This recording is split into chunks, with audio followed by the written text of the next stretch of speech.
President Recep Tayyip Erdogan বলেছেন, Lebanon বা ইরানের ওপর যে কোনো হামলাকে তুরস্কের ওপর হামলা হিসেবে বিবেচনা করা হবে এবং সেই সঙ্গে প্রয়োজনে ইসরায়েলের বিরুদ্ধেও পদক্ষেপ নেওয়া হতে পারে বলে সতর্ক করেন তিনি।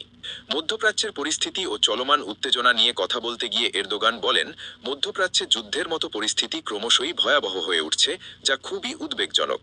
তিনি সতর্ক করেন, ইসরায়েলকে আগুন নিয়ে খেলা বন্ধ করতে হবে, নয়তো কঠিন মূল্য দিতে হবে।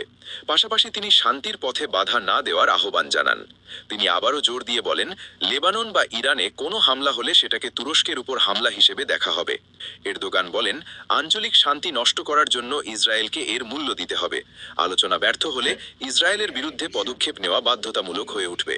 তিনি আরও বলেন, যেমন তুরস্ক কারাবাখ এবং লিবিয়ায় হস্তক্ষেপ করেছে, প্রয়োজনে ইসরায়েলের ক্ষেত্রেও তেমন পদক্ষেপ নিতে পারে।